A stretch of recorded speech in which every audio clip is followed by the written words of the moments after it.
हरि ओम। हरि का नाम और ओम लेते हैं हम। शांति तो बाहर से थोड़ी आनी है, शांति ज्ञान से आनी है। सारे बोलते कृपा करो, कृपा। डॉक्टर को नहीं बोलते हो डॉक्टर कृपा करना मेरी बीमारी ठीक हो जाए। वहाँ से पैसे देते हो, 2-3 हज़ार देते हो, 4-5 हज़ार की दवाई लेते हो और घर आ जाते हो। पाँव भी नहीं छूते हो डॉक्टर के। ये मन का डॉक्टर होता है, वो शरीर के डॉक्टर के लिए क्या क्या करते हो।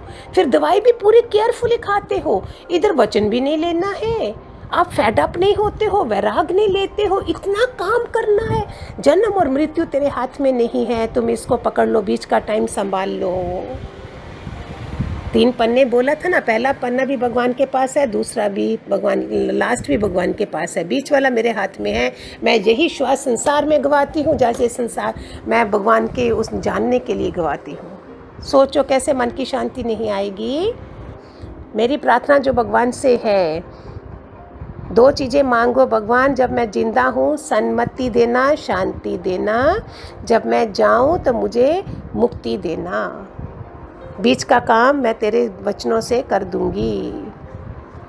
समझ आई? शांत मन जीवन का स्वर्ग है, अशांत मन नरक है। तेरे हाथ में है जीवन बनाना, हीरा कौड़ी के लिए ना गवाना। कल भी बोला सब चीज़ें कौड़ी है, मीरा बुद्ध ने कौड़ी समझा है। और आप सोच रहे हो हम सत्संग सुन लिया बस हो गया हमारा, मैंने कौड़ी बना दिया। नहीं, कभी सोचो आप झरने के पास बैठे हो, गार्डन में बैठे हो, तीर्थ स्थानों में हो, वहाँ कैसे मज़ा आता है, कैसे शांति आती है, क्योंकि वो भगवान से नेचर कनेक्ट करी हुई है। इसलिए अपने घरों में जब हो पहले सहज हो जाओ, सिंपल हो जाओ, निर्मल हो जाओ, अपने को रोज़ पॉइंट लगा दो, जो भी आपके घर की परिस्थिति है। बाकी तो मेरे गुरु का ज्ञान जो है, जैसे आपको घर में प्रॉब्लम्स आ रही हैं, इधर बच्चा नहीं हो रहा, बहुत देर से शादी हो गई है, ये हो गया, सब कुछ मिल जाएगा। लेकिन आप थोड़ा माफ़िया मांगना शुरू कर दो। ईजीएस्ट वे है फॉरगेट एंड फॉरगिव। सबसे आंखें बंद करके मत बोलो हम बहुत अच्छे हैं, हमने तो किसी चींटी को भी नहीं मारा है। बहुत लोग बोलते हैं ऐसा, लेकिन आज मैं भी जो आज बोल रही हूँ, मैं आज अच्छी थोड़ी बहुत बनी होंगी, बट कितने 84 के जन्मों के वो पीछे आते हैं ना कर्म। तो ये बड़ा प्यारी चीज़ है हमारे ज्ञान की। आंखें बंद करके हे भगवान, जो भी सास है, बहू है, दादी है, नानी है, अगर कुछ बच्चा नहीं हो रहा है, बड़ी जगह देखा पैसा होगा भगवान, और वहाँ मजदूर के 6-6 बच्चे एकदम से हो जाएंगे। ये भगवान का क्या न्याय है? रास्ते में चलते बच्चे हो जाते हैं और दूसरा बच्चे के लिए रो रहा है। हम लोग उसके लिए बहुत जन्मों की बद्दुआएं भी हमारे पे होती हैं। भगवान जी मिल गए हैं, हम सिर्फ रोज़ का एक बना लो माफ़ी मांगना, माफ़ी लेना। प्रभु जैसे भी जानने अनजाने में मेरे किसी जन्म में, इस जन्म में जिसका भी मैंने दिल दुखाया होगा, बद्दुआ ली होगी, प्रभु माफ़ करना, माफ़ करना, माफ़ करना। मैं उनको माफ़ करती हूँ। तो मैंने कितने मेडिटेशन बनाए हुए हैं, ऐसे गाइडेड मेडिटेशन बनाए हुए हैं, सो दैट रिश्ते हमारे जहाँ जहाँ आपको ज़रूरत है आप माफ़िया मांग लो, नहीं तो हमें वापस आना पड़ता है उन लोगों के लिए। तो शांति पाने के लिए मन का मालिक बनोगे तो शांति पाओगे ना। कोई दूसरी हमारी शांति खो डालता है। Just know he is saying I love you, husband is saying to wife and she is happy, and just know is breaking the plate and says I hate you and you are दुखी। क्यों? ये दृष्टांत पहले भी बताया था। एक भिखारी था रास्ते में चलते हुए और 2 बजे दोपहर के वो मज़े से कटोरा उल्टा करके सो रहा है। फिर जब उठा वो, किसी ने पूछा ये क्या कर रहे हो तुम लोग? तो नींद की गोलियां खा खा के करवटें बदलते हैं, 2-2 3-3 एसी लगे हैं, पैसा है, सब कुछ है, और तुम दोपहर के 2 बजे वो भी कटोरा उल्टा करके। बोलता क्या करना है कटोरा सीधा करके, 1-1 रुपया कोई फेंकता जाएगा, मैं उस अशांति को क्यों पाऊँ, मैं क्यों ना शांति से सो जाऊँ। एक भिखारी ऐसा सोच रहा है। हमारे तो बैंक बैलेंस और एफडियाँ, ये जॉइंट अकाउंट, ये अकाउंट क्या क्या नहीं है। फिर क्यों? क्योंकि ज्ञान से, ज्ञान वाले केवलम ज्ञान मूर्ति नहीं बन रहे हो।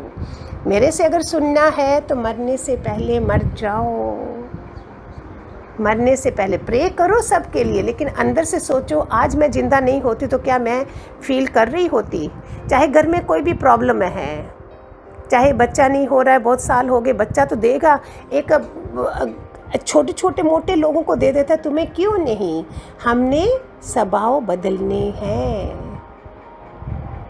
चाहे बच्चे की शादी नहीं हो रही है, ये नहीं हो रहा है, हमारी कुंडली आज से सुन लो, कुंडली में क्या क्या होता है, क्या अंगार का योग भी होता है, विष योग होता है, काल सर्प योग होते हैं, मंगल राहु शनि, ये सब क्या क्या करके आते हैं हम। एस्ट्रोलॉजी विल से ग्रह हैं, हम ज्ञान से कर्म बोलेंगे, मेन कर्म होते हैं, एस्ट्रोलॉजर उनको ग्रह मानते हैं। तो हमने भगवान के आने के बाद कुंडलियाँ बदल दी, हाथों की लकीरें बदल दी, माथे की लकीरें बदल गई।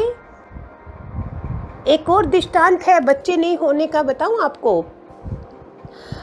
किसी एक के घर बच्चे नहीं थे, तो एक संत रात को 2 बजे चल रहा है और जो 2 बजे या 10 बजे बोल रहा होगा, जो मुझे जितनी रोटियां देगा उसके घर उतने बच्चे होंगे। तो किसी माता ने 4 रोटियां दे दी, और उसके पहले नारद जी जा चुके थे। नारद जी की उन्होंने बोला तुम विष्णु के पास जा रहे हो, उनको पूछना कि हमारे घर में बच्चा नहीं होता है। नारद जी ने बोला ठीक है। उन्होंने विष्णु को पूछा, विष्णु ने बोला इनके घर तो 7 जन्म तक बच्चे की प्रारब्ध नहीं है। उन्होंने जाके देखा तो वहाँ 4 बच्चे खेल रहे थे। नारद जी पागल हो गए वापस विष्णु के पास। विष्णु ने बोला, ध्यान से सुनिए, विष्णु ने बोला नारद मेरे कलेजे को बहुत दर्द कर रही है, अगर किसी का कलेजा ले आओ तो मेरा कलेजा ठीक हो जाए। जस्ट लुक, भगवान ने उसको बताना था। वो गया, आगे उसे वही संत मिला जिसने वो आशीर्वाद दिया था 4 रोटी देगा मैं उसको 4 बच्चे दूंगा। उस संत ने बोला मेरे प्रभु को दर्द हो रहा है कलेजे में, लो मैं अभी निकाल के देता हूँ। वो लेके गया। जब विष्णु के पास पहुँचे, विष्णु को तो बिल्कुल ठीक बैठे थे। विष्णु ने बोला नारद, कैसे उस संत के मुख से निकला हुआ आशीर्वाद सच क्यों नहीं होगा जो मेरे लिए 1 सेकंड में कलेजा दे रहा है, और तुम भी तो दे सकते थे, तुम तो दूसरे का लेने गए। देखो कमी कहाँ है हमारे में। परमात्मा को हमने दूर रखा है, और घर के कर्म प्राणी सदस्य सारे हमारे नज़दीक हैं, तो काम कैसे बनेगा। हाँ, द्रौपदी का कितना है वो मैंने अलग से बनाया है, जिसमें प्रार्थना कैसी होनी चाहिए हमारी। द्रौपदी का क्या सीन है। बड़े बड़े द्रोणाचार्य, भीष्म पितामह, विदुर, धृतराष्ट्र मोह के मारे अंधे हैं वो। जैसे हम सब, मैं अपने को सबको बोलती हूँ, अंधी धृतराष्ट्रनियाँ हैं हम, अगर हम भगवान जी के बाद इस मोह से नहीं निकले। भगवान जी ने बहुत आसान लाइन बताई थी, अपना खानदान अपने बच्चे मुझे सौंप दे, तू फ्री हो जा। जिसने ये काम किया होगा वो फ्री होगा, जिसने नहीं करा, उसने मन बेचे सतगुरु के पास, वो भी नहीं करा, तो वो शांत कैसे होगा। तो द्रौपदी ने सबसे देखा, बड़े बड़े उसके पति, 5 पति, भीम, अर्जुन, नकुल, सहदेव, युधिष्ठिर, इधर दुर्योधन उसको जांग में बैठने के लिए बोल रहा है, और कोई 5 पति भी कुछ नहीं कर पा रहे हैं, बड़े बड़े योद्धा नहीं कुछ कर पा रहे हैं। आखिरकार द्रौपदी को पता चल गया, एक ही इस दुनिया में है परमात्मा जिससे मुझे भीख मांगनी पड़ेगी।